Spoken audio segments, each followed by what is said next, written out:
things. If you own a property in Dayton, recently we've found several dead bodies in the basements of homes. So that's not exactly something that you're going to come across every day, especially in a lot of the areas that you guys are at. That may not be something that's a common occurrence. So how do you deal with that?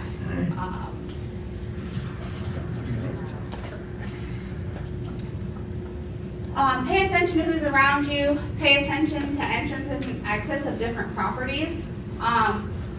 When you go into a property, just because you enter through the front door doesn't mean you can't leave out the back.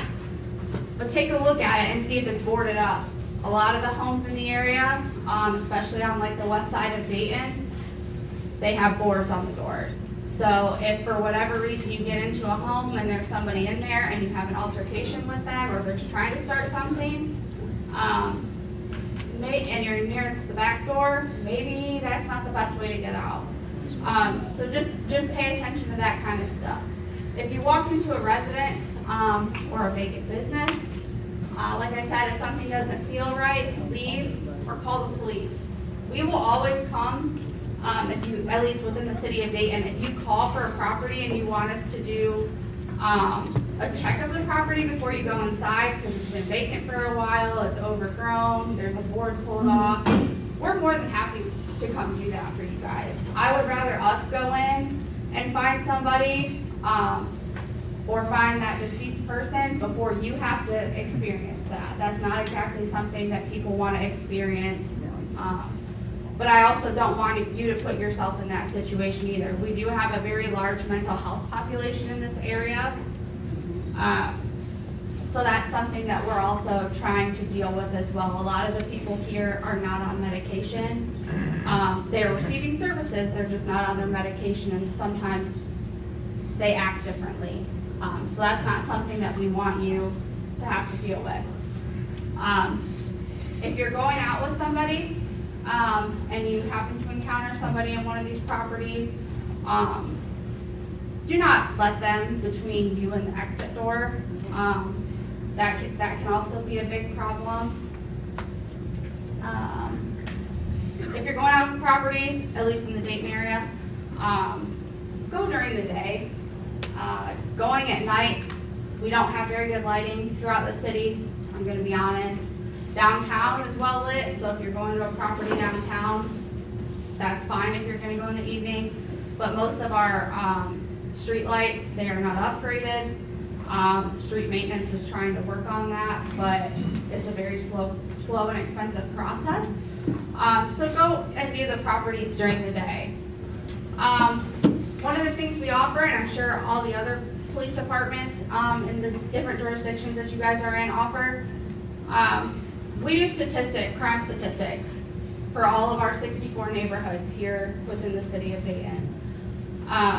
Call your police department wherever you're looking at purchasing a property or investing, and ask about the different areas. We can break it down by neighborhood, so you can get the exact crime stats for that neighborhood, but we can also give them to you for the area. We can break it down by violent crime. We can give you how many B&Es they've had, how many burglaries they've had, how many assaults or robberies they've had in that area. Use that as a tool. I don't want you guys investing in horrible areas, especially within the city. And I want you to know what you're getting yourself into.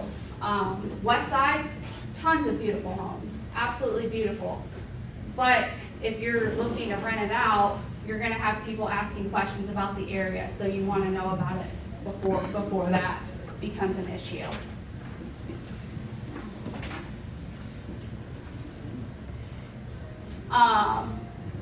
If you can, if you're looking to sell a property, don't advertise that it's vacant.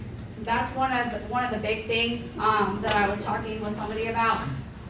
We do have a lot of squatters here in Dayton, and if they know a property is vacant, I can guarantee somebody's going to break into it.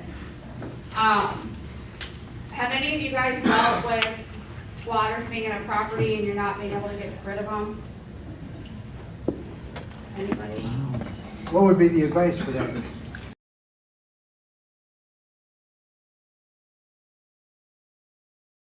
Greater Dayton RIA is a great source of information for real estate investors.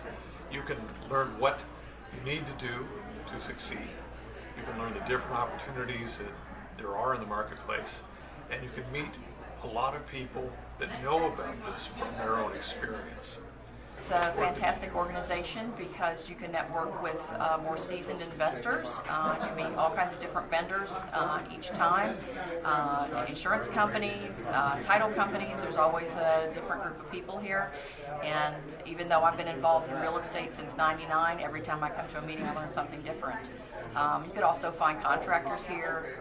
It's just a really great way to network. The benefits that I've gotten from GD RIA over the years is being able to tap into a pool of knowledge from experienced investors, experienced speakers that allow me to overcome any obstacles I might have from what I'm not familiar In with. GD RIA, we learned that this is a team sport, and being a landlord requires quite a few people to help. In GD RIA, we found our accountant, attorney, property manager, realtor who furnishes the leads for the properties, and I believe the appraisers. GD RIA in 2010 to invest. The whole team was there.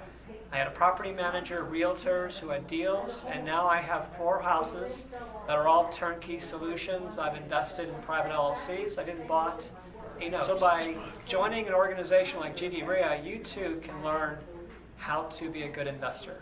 And we are an approved vendor with GD RIA. We've been with you guys about 4 or 5 years now, and we love networking with the members, and we're here to help. So anything that they need help with, you can find us here every meeting and ask us whatever questions you need to.